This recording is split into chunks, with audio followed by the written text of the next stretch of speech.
Welcome to this week's Control Yourself video. Hi everybody, this is Alia. More hip stability stuff. I could do this for days and weeks and months, and we actually have been doing it for months in class, it seems. Stability equals mobility plus strength. Very simplified version.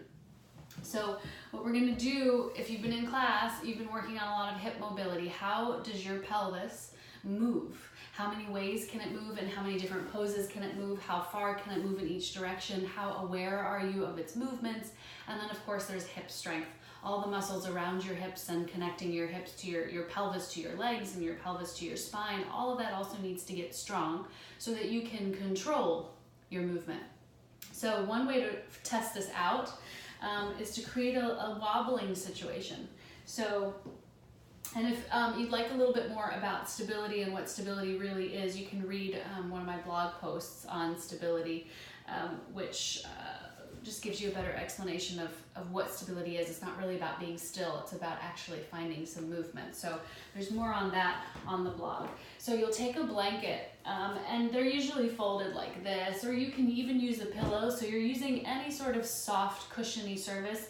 I like a blanket because you get to roll it up, so you can use a towel. So you've got some height. I've probably got like, I don't know, 4 inches of height. And then we'll come into a tabletop position. Pretty familiar position for most yogis or anyone who's somewhat active. So here you are in your tabletop. And if you notice, I'm not, my knees are on the blanket. My toes are on the ground, and I'm really careful not to be in a cow pose. I'm not really dipping my spine into extension, and I'm not really rounded either. So I'm somewhere nice and neutral. Knees right underneath hips, and wrists, generally speaking, right underneath your shoulders. So the first step is to extend one leg back. I'm going to extend my left leg back and tuck the toes on the ground so you can see my right hip. So what I'm doing, I'm exaggerating what tends to happen.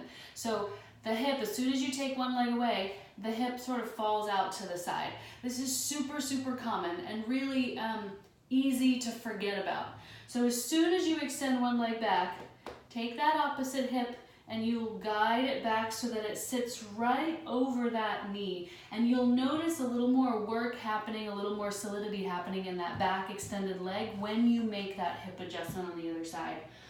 Then you'll take the opposite arm forward. So for me, I'll take my right arm forward by my ear. It doesn't have to be that high, especially if you go too high, the rib starts to lift and you really want to maintain a neutral position in tabletop. Then you'll lift your extended legs, toes off the ground. So I'm in an opposite arm, opposite leg situation. You can already feel my core working. So find your balance here first, and then think about lifting the right toes off the ground. And this is what's really going to create a little bit of a perturbation or a disturbance to your balance. So this is where stability comes in. I am not trying to be still. I'm trying not to fall. There's a difference. And so I actually have to move, and I have to control my movements in order not to fall, right? And you can feel, it's a whole body exercise.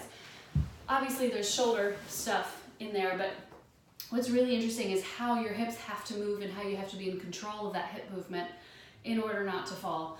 So you definitely don't want to be stiff because you'll fall right away. So it's a really interesting game to play. Do it on both sides. You can always make this more challenging by placing a block on top of this blanket so that you're on an even more raised surface. So you have a wobbly block on a soft blanket on the floor. So lots of ways to challenge yourself.